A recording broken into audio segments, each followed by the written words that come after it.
Good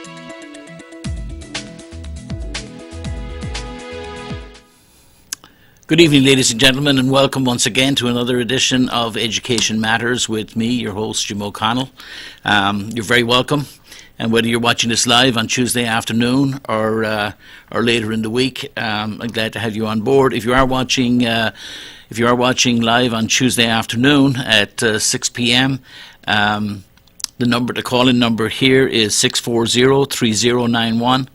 That's 640-3091, and you're very welcome to offer your opinions, pro, con, or any other way regarding education matters, particularly as it pertains to Manchester.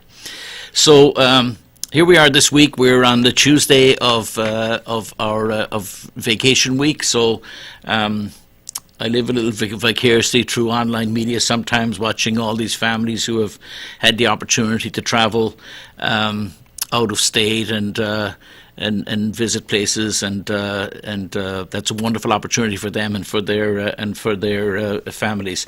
Of course, many of us are here working and enjoying our time off here. There's always a conflict, I think, on these vacation weeks, as in that, in one sense, it's a wonderful opportunity for students to take a break from school and relax and live the life that a young person should. Yet, when you get to the upper grades at the end of middle school and up through high school, it's also an opportunity to do some catch up. And while I wouldn't advocate that kids should be working terribly hard and all the time during vacation, I do think that it's an opportunity for those kids who want to take the extra step to spend a couple of hours here and a couple of hours there, getting ready for what will be the last lap. And it's amazing how fast the year goes. And I've said many times, as I've talked on this show, about the idea that these breaks are like stepping stones across a river, that as you're proceeding through the school year, having the April break and preceding that the February break, and before that Christmas, and again that each of these one is able to view the world that way, or view the school year that way, and take these steps as one goes along.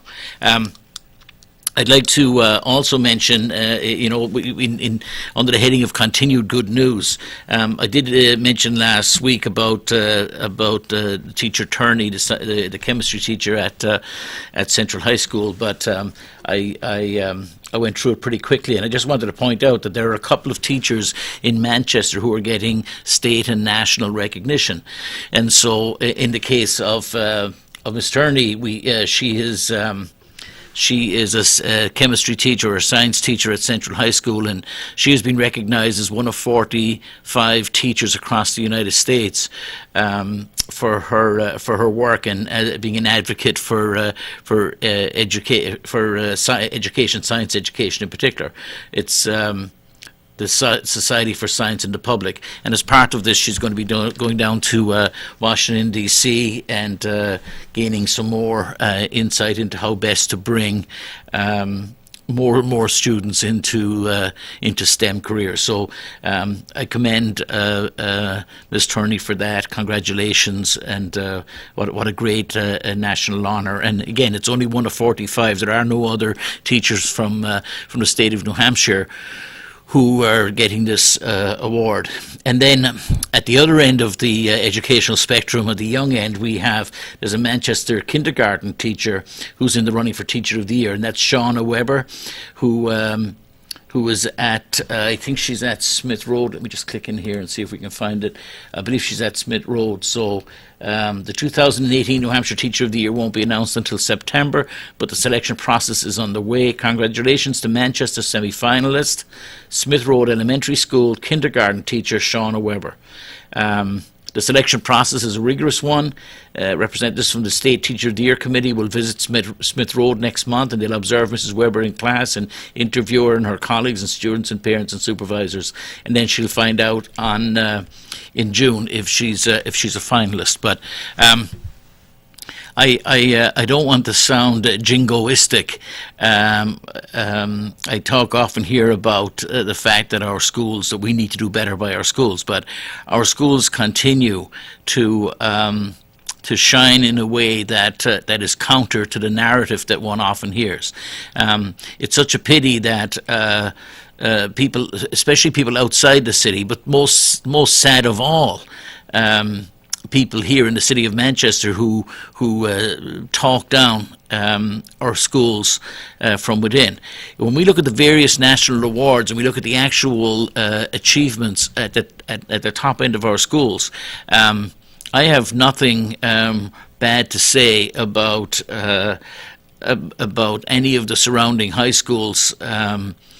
And both private and public and charter, and it's in the state and certainly in the area around Manchester. But you can take it from me, and I have the evidence to prove it, that at the top end of our high schools, there isn't a better product than that which is produced by Manchester high schools. And where my kids attend at Central High School, the top students there, the programs that they have, that they retain, the way in which they perform within those programs, and the quality of the teachers, etc., is second to none. And I'm delighted that Superintendent Vargas has pointed this out a number of times and talked about it in a way that we should, as that, that it is a gem, and that our school district should be and can be the best school district, school district in the state. I don't know if it's the best school district in the state today. I think as you go down through the grade levels, down through the academic achievement levels, I think there are areas where we have challenges for sure. You can't have the class sizes and the lack of programs that we have in Manchester and not have an effect. But at the same time, the exceptional things that are going on within our school district, the fact that we can continue to, bat above our weight is just phenomenal. And in the end, if you look at there are mischaracterizations about where our schools stand, certainly as part of a comparative analysis compared to other schools. So, but as you'll know from listening to me, if you have been, these are wonderful things, but we could do so much better and ought to do so much better. And the kids that I worry about most are the ones that fall by the wayside, the ones who don't have the level of parental support, or the ones who have additional challenges or whatever. Those are the kids that I am concerned about quite a bit.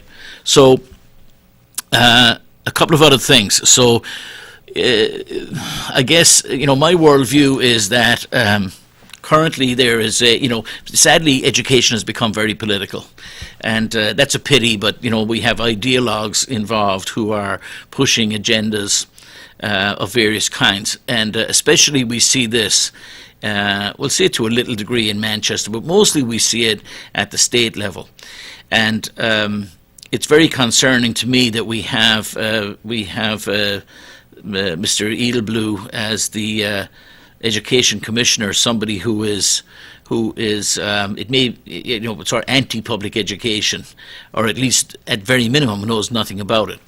But while there were a number of attempts to make significant inroads into public education in the state in the last few weeks, just today we've had a number of on April the 25th, we've had a number of things happen that are good at our State House. So just today, the voucher, or voucher by another name, I'm not sure what you want to call it, but look up the name of the bill here if I can find it. School choice bill. So the school choice bill was shelved today, and according to the union leader, it says controversial school choice bill is being held back this year. So it isn't eliminated completely, but it is off the books for this year and won't be legislated. according to Representative Tamara Lee out of Northampton, she said she was concerned that the bill could siphon off between $75 and $100 million from the public school system. So when you, if you're going to, and also it's unconstitutional anyway, the idea of taking public taxpayers' money, your money and mine, and giving it to private enterprise and to religious schools and other private entities in order to pay for education is just not right. I don't, and then the idea of taking the same money and giving it to homeschoolers. I mean, I don't know how much forethought went into this, but if you're going to write a check for $3,500 to everybody who's homeschooling, so just picture this for the realities of this for a minute. In Manchester, do you think there would be people who would say that they would like to homeschool their kids? You know, you got 3 kids at home. You're going to get a check per year from the government of $10,000. There's a lot of people who are clueless, who would have no idea how to educate their kids, who would love to get that check from the state government, robbing it from our actual real public schools. And if you think you have a problem today, imagine what the problem would look like if you were to implement that legislation as was proposed. It's amazing to me, just on homeschooling for a minute. I mean, the idea that people should be allowed to homeschool, etc., is obviously those who are competent to do it, fine. But in my experience, I know people who are homeschooling who are just, I mean, I don't know. I'm not in that house every day. I'm not watching what they do with their kids. But I do see the results, and I see what they produce, and I think, what a great job they did. And also, just from knowing them, I know some of those people who are homeschooling, who are obviously capable and diligent and doing the right thing. I have to tell you, though, that I know people who are homeschooling who really have no business. I mean, what they're doing is they're doing maybe this is a little, you might find it a little harsh, but I would describe it as almost, bordering on child cruelty, because what they're doing is they are pulling away the opportunity for a child to have an actual education because they have no idea of that which they do. And that's separate from the people then who are just sort of teaching certain dogmas or certain doctrines or certain ideologies and looking at life through a particular lens. And I think we can have a dispassionate, calm conversation about this. The fact that the state of New Hampshire is precluded by law from actually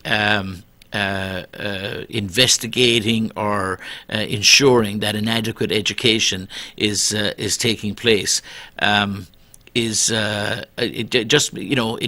makes no sense to me at all. So I know of kids who are being taught by people who, and I hate to sound so judgmental, but I'm thinking of one family in particular that I know, and the parent, in my mind, is clearly paranoid, in a psychotic way, sort of a person who's very, lives a life in fear of the government coming to steal everything from them, and I feel bad for that person, but that person homeschooling their kids, I don't know what it is that is said in that house to those young children, but it's nothing like the actual reality. So I worry about that. It's just like doing your own plumbing or doing your own whatever it may be, wiring your house or something. I think it's great if people are able to wire their own house. Of course, I mean, why should anyone step in their way and say you can't wire your own house? But I think because of public safety and because we wish our buildings to be safe, that you pull a permit at the end of it and you look at it and make sure that it's actually wired properly. Because this idea that people have when it comes to education, especially, that everybody involved is competent and sane and rational and capable of doing things, as though the years of experience that a teacher gathers, or the years they spend in university doing a degree in education, learning about child development, child psychology, doing a master's degree, and many of them go on to do even higher degrees and do PhDs. The fact that ignorant people discount all of that and say, well, that's not worth anything. I know my kids, and I can teach my kids. I would go to the plumbing analogy. If half the houses in Manchester were built with the homeowner doing their own plumbing, you'd find pipes running in and out through walls, up and down ceilings, and out through windows, and you'd have sewage running down streets in some streets, because there are people who are just idiots. And I like people. I'm a people guy. But this idea that everybody's rational and that they all, will make good decisions, and we should allow a generation of kids to be taught by people who are clueless. I think great. Homeschooling. I'm not saying that the school police should be there stopping that, but definitely I think that there should be oversight to ensure that kids are actually being taught something. So this idea that the bill to privatize has gone down, I'm very pleased about that. At least it's gone for another year. This education freedom savings accounts. I love the freedom word, right? Freedom gets put into everything. The education freedom savings accounts, and freedom and liberty. It's like as though there are those who like freedom and there are those who anti-freedom, or those who like liberty and are anti-liberty. It just betrays the sort of the political mindset of proponents of these kind of bills. It is good to hear that Governor Chris Sununu himself, while he calls himself a supporter of school choice, whatever that means, he raised questions last week about the impact of the legislation on public schools. We're all, the idea of school choice is fraught with difficulty. What we really should have is we should have excellent schools available to our kids. And the real work that should be going on is that our public schools are well financed, well resourced, and that they deliver a great education. And that by right should be available to every kid in the state. And frankly, today that is not the case in the state of New Hampshire, because some kids have a far better opportunity than others do, and sadly, usually and often, that better opportunity they have is on top of the fact that they often come from communities where there is less need and less poverty. It makes no sense. I was talking to somebody today about the difference in educational opportunity for students in the state of New Hampshire, let alone the city of Manchester. The education opportunity for a kid in the northern half of our state compared with the southern half of our state is not equal. And then if you look at it in another way, if you take the towns, there are towns in New Hampshire that are spending more than $30,000 per student per year. Now, those are very rich towns who are spending a lot of money to give their kids a great education. And part of you might say, well, good for them. And great for those kids. And then you have a city like Manchester that spends less than every place else. A city that, if it were to spend the $15,000, which is the average expenditure per student in the state of New Hampshire last year, if we were to spend $15,000 per student, our budget would be $210 million for our 14,000 students. And we are proposing $165, which of course is a $5 million cut from what we need just to level fund our schools. And that's what we're facing into. But just to start, not to blind you with numbers, but, if you take that $30,000 figure from some of our towns, the sad part about it is that you go to the towns in New Hampshire with the highest medium income, and the least amount of poverty, the least amount of free and reduced lunch, etc. And good for those kids. I mean, that's a lovely thing. It's great that people have acquired wealth and they deserve the benefits of that. And they have it anyway, right? So, but to compound that by actually then taking the one thing that might level the playing field, the one thing that might allow, kids in poverty and kids with challenges to take a step up, take a rung up the ladder, and to have better opportunities. So not alone do we have kids who are already living in their Mac mansion and they have support of family and they don't have to worry about where their next lunch is coming from, and et cetera, et cetera. And then to give them schools with indoor track and swimming pools and classes with 15 per class in it or 12 persons per class, and give them programs for reading and remedial reading, and if they're falling behind in math, there's extra help available there, and so of course at the end of that process, after 13 years of being coddled in that way, and rightfully so, I guess, they come out the other end and they're far more likely to succeed than a kid who's sitting in a classroom with, 30 some other kids, all of whom need the assistance of that one adult in the room, and they're not able to get it. And somehow we think that that's fine in the state of New Hampshire. We think, it doesn't matter. We'll live with that. And we see a microcosm of that within the local area, in the Greater Manchester area, and then we see it even within the city itself. There is a difference in the education available to kids in one corner of the city compared to another corner of the city, and that's just not right. And as I sit here with you today, I have 3 kids at Central High School. I have a daughter who is in a class of 31 kids right now. It could be 32 tomorrow. But right now it's 31 kids in a pre-calculus class in her junior year at Central High School.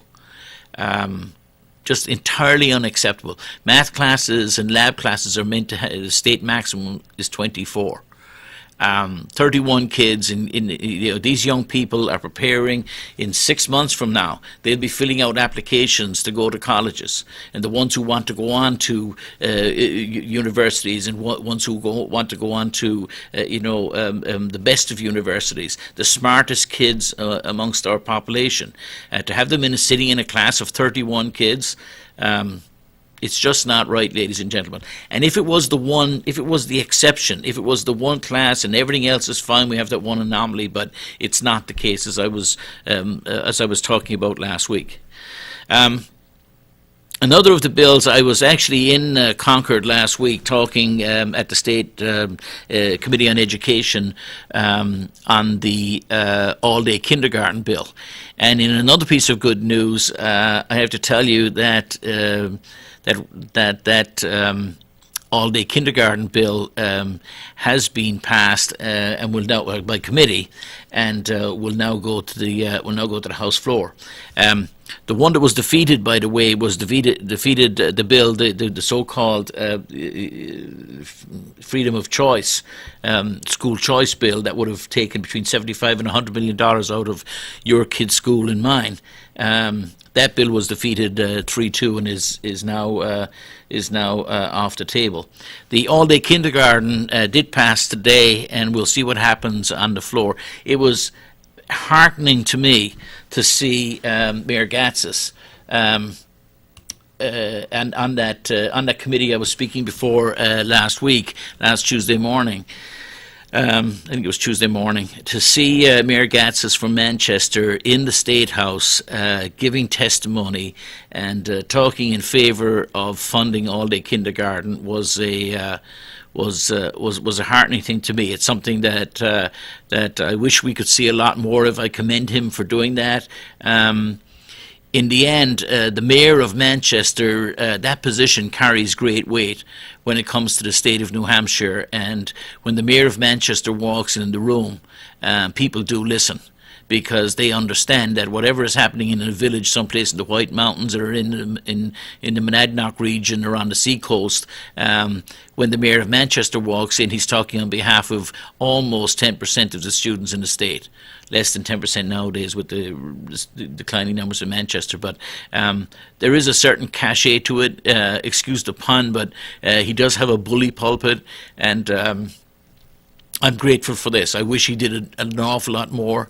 I wish he agreed with me more. But it was wonderful to be sitting there and listening to him give a pretty impassioned plea for all-day kindergarten. And actually, in the Union Leader article that talks about this, I think it does, as I recall, it does mention the fact that Mayor Gatsis was there. So it's quoting here, it says, kindergarten is more than just an academic or play program. This was Representative Wolf said, but Mayor Ted Gatsis spoke very passionately to the opioid epidemic and the problem that's having with children born to mothers who are addicted.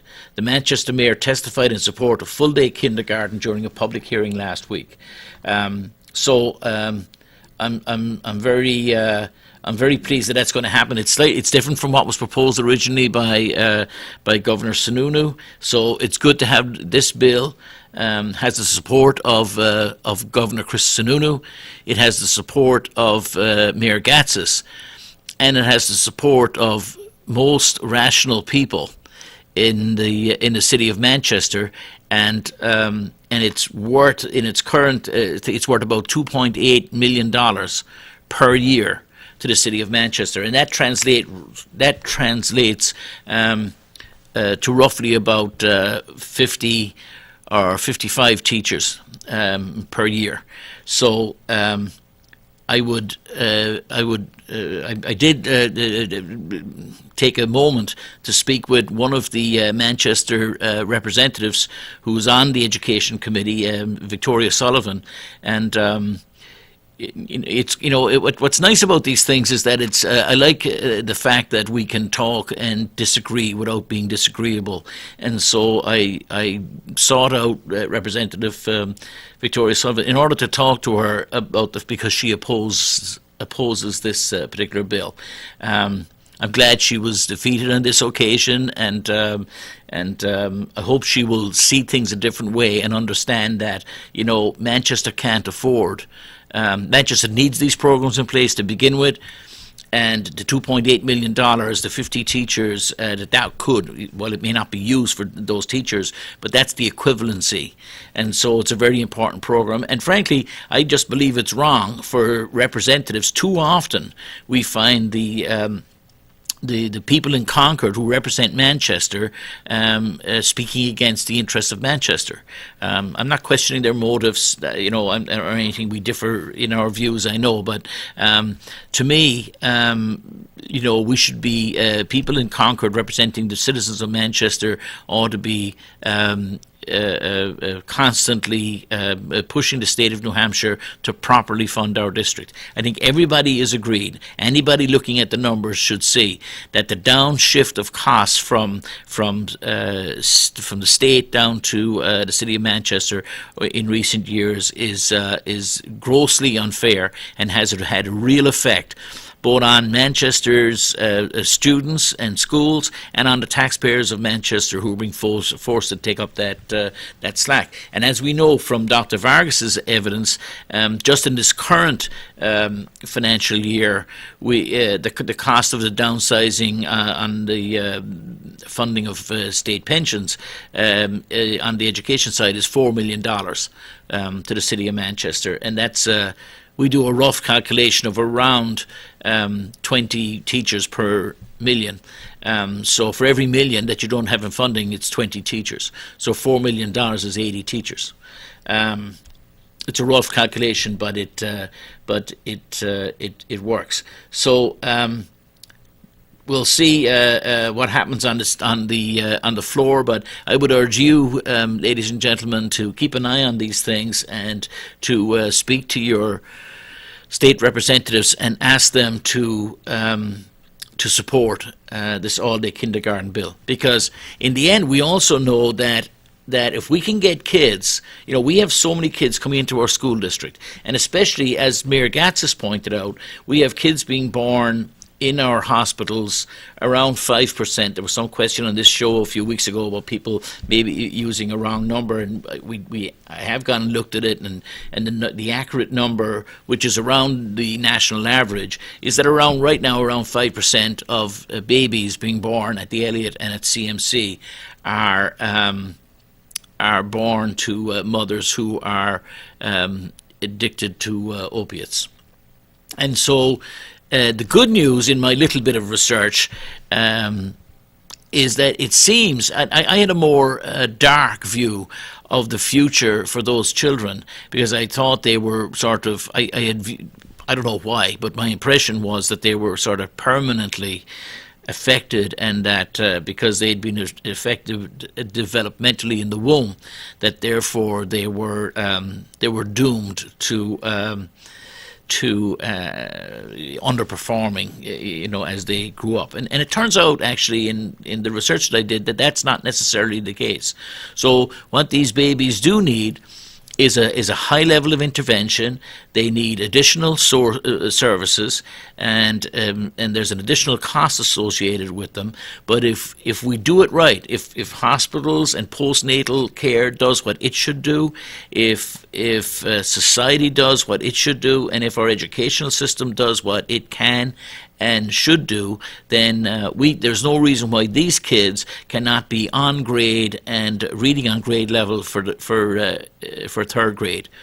And everybody is agreed that if you get to there, that you have given the kids the best shot possible to be academically successful, to be socially successful, to be economically successful, etc., as they go out through their school years and out through life. So that was a pleasant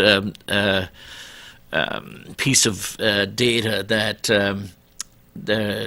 I learned as part of looking up that number, and the number is around 5%. So, as Mayor Gatsas was making the point in the Senate or in the State House last week, just because of the opioid crisis, if for no other reason, we need full day kindergarten, and it will have a real effect. And so I'm delighted that this bill will at least go to the floor. And I would urge you to contact your state representatives and have this bill passed.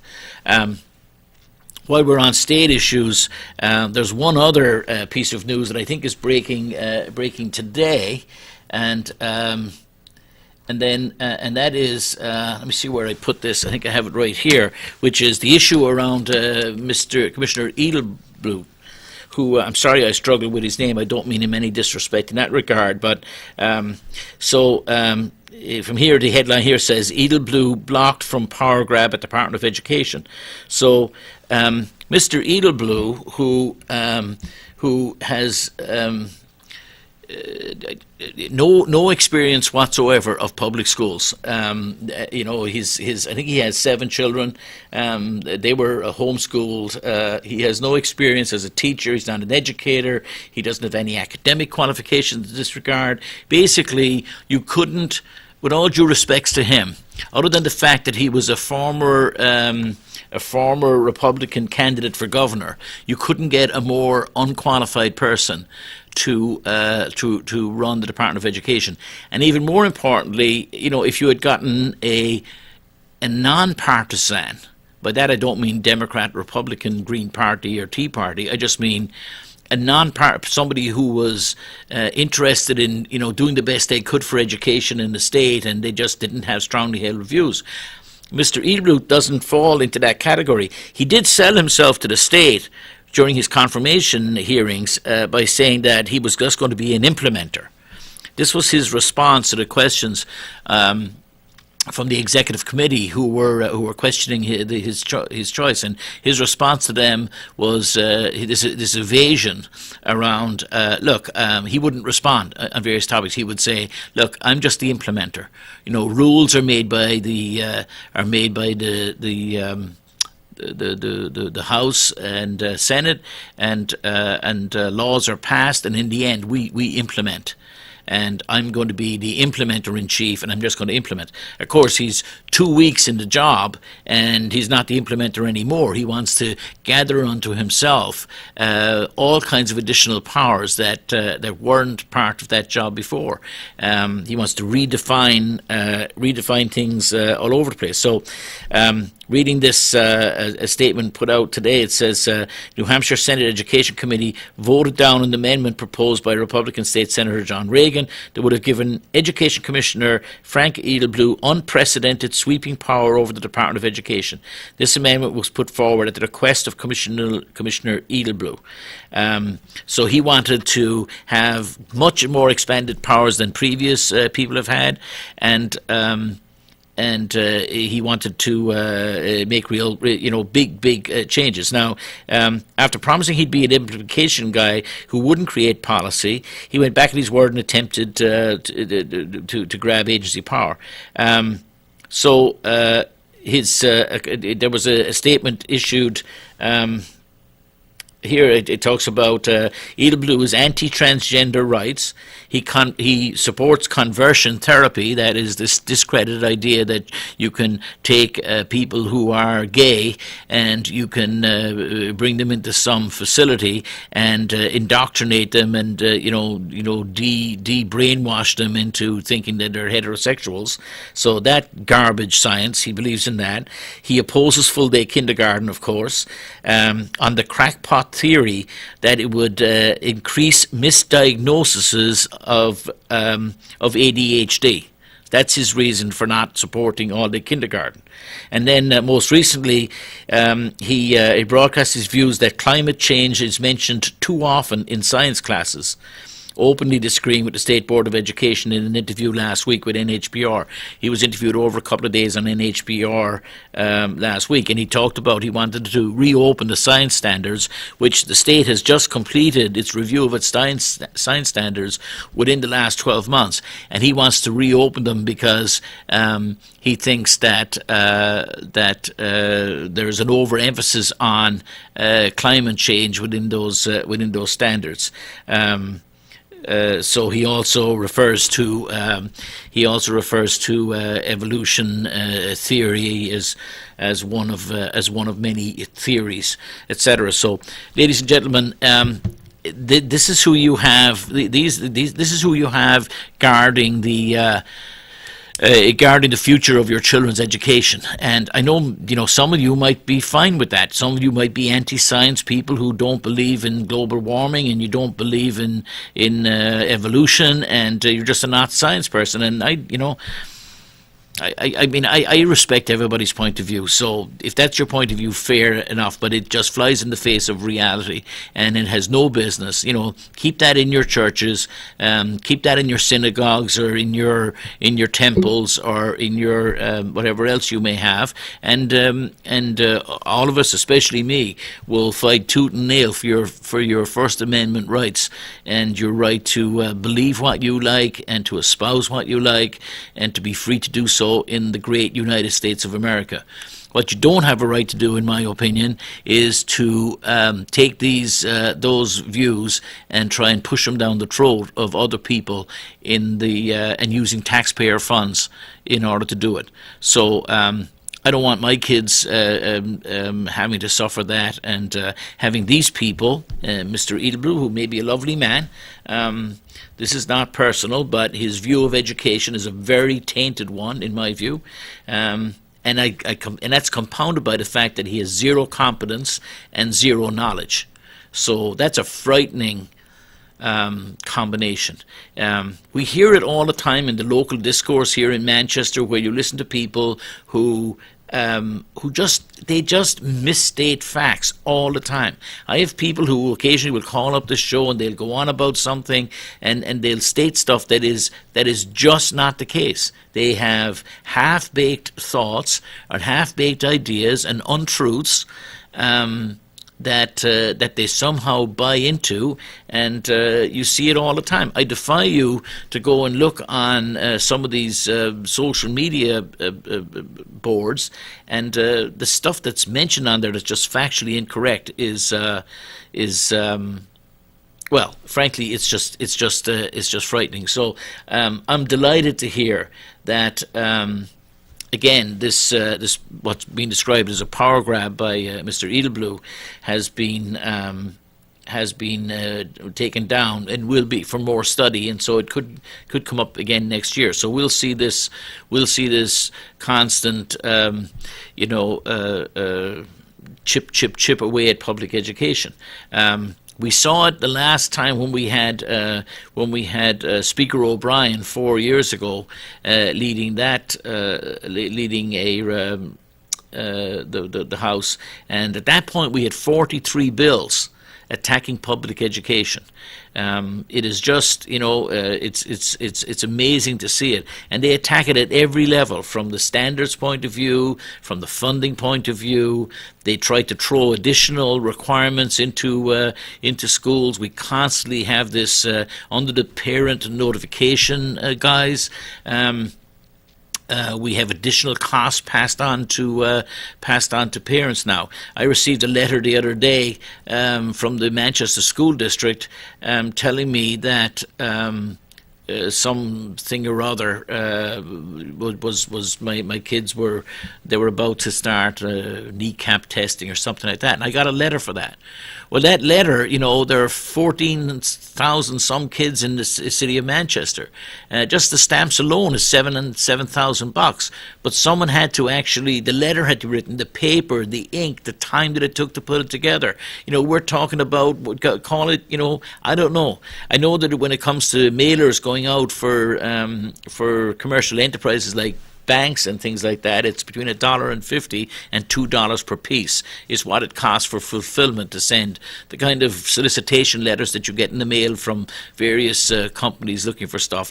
That's the fulfillment cost. So I presume it's something similar in Manchester. So by forcing the city, the Board of Education, to send out letters, which will be found on the floor of corridors in homes and hallways, thrown left, right, and centre willy-nilly all over the place. There is no demand for it. There's a small group of people who want to, get this. And my view is that it is more about making it more difficult for the school district to do its job than it is about the people who genuinely are concerned about some test or whatever. I'm not unsympathetic to the view that we should be looking at what testing we do, and we should do the minimum testing necessary in order to ensure that our schools are being run properly, that we're doing the best we can, and that we are delivering a quality education. I think we need to do that. We may, under No Child Left Behind, have strayed too far in the other direction. So this is not about the testing per se. It's about forcing the public schools to both to spend money on these kinds of exercises, and also to sort of to glue up the gears a little bit, to take more time, more resources, more energy, so that it makes it more difficult to do the things that the school district wants to do.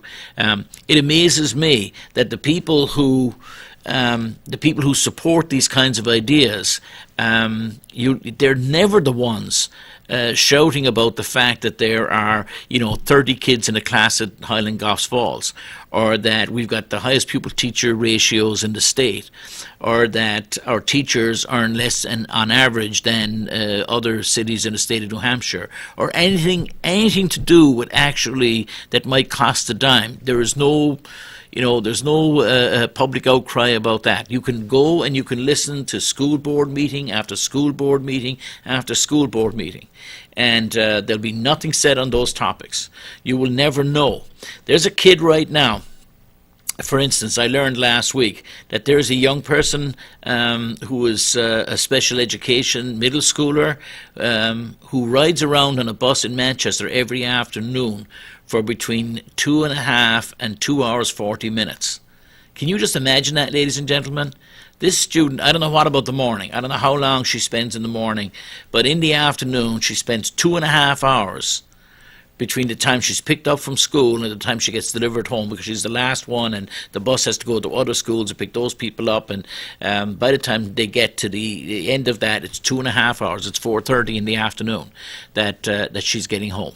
And how this was brought to my attention was because somebody involved in that, and I don't want to go further than that, but somebody who was aware of that was worried for the young lady, because by rule, the bus driver is not allowed to stop the bus to allow a student to get off anywhere to use the bathroom. So this is Manchester School District today, not 5 years ago, not before. That's today, and you will not hear that subject brought up at a Manchester School Board meeting. I talked to a gentleman last week who was, I think, maybe between somewhat and very conservative in his politics, and he was, we were talking about special education, and he was talking about a few years ago when, the amount of effort he had to make in order to force the city of Manchester to do what was minimally required and what had been mandated by a court and a judge. And it was still difficult to get the city of Manchester to actually do the things that it had been asked to do and demanded to do and required to do by a court in the state of New Hampshire. And he recalled this occasion. It sounds funny now, but there's nothing funny about it. When his child, who was wheelchair bound, was in a class or in a part of a building, and the question came up about, because there was no wheelchair ramp to that part of the building, no accessibility. So the question came up, if there was a fire and they couldn't go all the way around the building to wherever the ramp would be accessible from, then how would the kid get rescued from the building? And the answer was that they had a solution in place, that this teenage child, that they were going to lift her out of the chair and pass her out through the window. That was now. There's a thing called ADA, the Americans with Disability Act, which requires access to buildings for people with disabilities, not just school districts, but all public buildings, and not just publicly funded buildings. Private buildings that are open to the public are required by law to have access for people who have disabilities. And for those of you, for my friends who like to go on about these so-called unfunded federal mandates, there's an example of an unfunded federal mandate. The federal government of the United States of America, under a 25 or 30-year-old piece of legislation, demands that people make accommodations for those with disabilities. You're required, if you have an elevator, to have the call button on the elevator at ADA height, so somebody in a wheelchair will not be trapped in that elevator. You're required to have Braille signage so they'll understand which button is for what. You're required to have stair rails on a ramp. And on steps. You're required to have a ramp if you're a public building, and those are unfunded federal mandates. And when people talk unknowingly, unwittingly, or through ignorance about unfunded federal mandates, and let's get an idea of what these things mean. Well, there's one. If you want to quantify that and what that costs the city of Manchester, and maybe the federal government should write a check for the concrete and the rails and the ramp for kids to get in and out of buildings. But there is no question whatsoever, ladies and gentlemen, that the building should be, if it's going to have kids with disabilities in it, it should be accessible for kids with disabilities. The argument should not be about, why is the federal government making us do this? And I'll tell you what the reason is. The reason is very simple, because if the federal government or somebody else didn't make us do it, we have cheap people, historically, on the school boards in the city of Manchester and all many boards, with all due respects to all of them, but historically, we have people who have fought tooth and nail to not meet those needs. And there are people across this city, there are very active, committed Republicans and Democrat and committed, and everybody in between. It knows no boundaries. There are people close to power and people far away from power who go blue in the face fighting for the needs of their kids.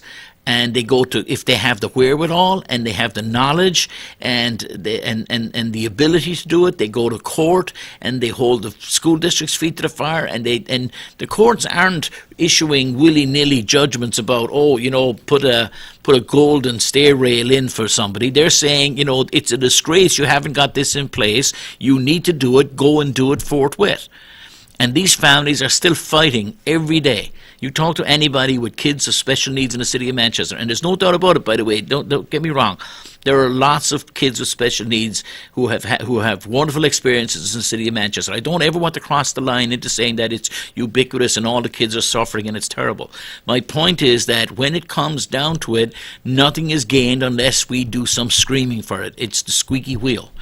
And what happens all day long, ladies and gentlemen, is if you're somebody who is unempowered, if you don't have command of your facts, if you don't have access to lawyers or attorneys, if you don't have the threat of doing that, if you're not able to advocate for your kids, God forbid you should have either language or learning disabilities or social disabilities, or perhaps you're working 2 jobs and you're never around during the day because you can't take time off to go over to McGregor Street in order to go to a meeting. Those people fall by the wayside all day long. And hence, you have a kid riding around in Manchester today for 2.5 hours in the afternoon, a special needs child who spends that much time every day. And when I mentioned it to somebody in the school district recently, and this is horrid, I was surprised that it was even said, but it was I got a joke back that said, well, at least they got plenty of time to do their homework, then they can't have any excuse for that. I don't think that view represents the school district, but it was said. So when I sit here, ladies and gentlemen, and talk about the fact that we spend less money on our children than every other city in the whole state of New Hampshire, it is not an insignificant thing. And when I sound like I'm riled up and I say shame on us, I mean every word of it. I mean shame on us. Because most decent people, most of you watching this, if you're decent people who are rational and benevolent and want to do the right thing, would look at any one of these circumstances and say, that should be fixed, let's fix that. And yet what we do is, because we have a tax cap that has tied the hands of everybody, and we have those who don't want to do anything can hide behind it, we're happy to see this stuff, or better still, not be told about it. It's like, what I don't see, and hear, then it can't be happening. And I'm saying to you, it is happening. And in less egregious ways, when we look at, the numbers of kids in our grade schools, in our middle schools, and in our high schools who are in classes bursting at the seams, it's just unconscionable. I'd like to say this too, because we're actually about to go down the path as part of this now. The next step of redistricting, we're going to assess what our needs are and how much space we have and how much is vacant. And some people even want to talk about closing schools, which is just laughable at anything other than the high school level, at least. But the crazy thing is, when you look at the numbers, and I was talking about some of them last week, when you look at these numbers at these schools, and you see I won't go through them again, as I went through many of them last week, but when you see the size of classes in our grade schools, I actually picked up some for our middle schools in the intervening time. Over at Hillside, where I am, deeply connected with. I look in the 7th grade over there. Right, this is last week's numbers, but in the 7th grade in social studies, right, 28, and then in math, one level of math, because they're leveled out at math. There was 21, 28, 32 kids in a math class at Hillside. I'm just seeing this for the first time now. This was 4/14, the 14th of April. There are 32 kids in a 7th grade math class at Hillside right now. And I told you my daughter today, well, not today because schools are out, but this week, or next week when my kid goes back to school, and last week when she was in school, there are 31 kids in a pre-calculus class for juniors at Central High School. In the science classes in 7th grade at Hillside, we have 29, 29, 27, and another of 23. So when I go down through here, I go down another math class, 27, 30 is a math class of 30. So just looking down through here, I've got, in 7th grade, I've got, wow, a language arts class in 7th grade of 32 kids. This is 2 weeks ago, or not even 2 weeks, 10 days ago. 30 kids in a math class, 26, 27, 27, 27, 29, 29, 30, 32. Unbelievable, ladies and gentlemen. On 8th grade, I've got a 27 class in 8th grade. 28, 27, 25 in 8th grade. Let's see what we've got. What does it look like in 6th grade? 6th grade math looks a little better. 25 is the highest one I see here. 23 in science, 24 in language arts, 24 in social studies. These are all 6th grade. 24, another 24 math, another 24 in science. 6th grade, language arts 26, social studies 26, and 6th grade math 28. So those are the numbers I see in 6th grade. But the 7th grade classes, come on. That's today. And remember, ladies and gentlemen, we're looking at eliminating another close to 50 positions in the city of Manchester. And there are people like the mayor who would gladly stand up in front of you and say that we're going to give the school districts 165 million, 5 million less than what they need, and we're going to, under that budget, we'll have to eliminate 50 people, and I'm sorry, that's just the way it is. And I look at the numbers and I'm like, so what are you going to do? We're going to go back to 40 kids in a classroom?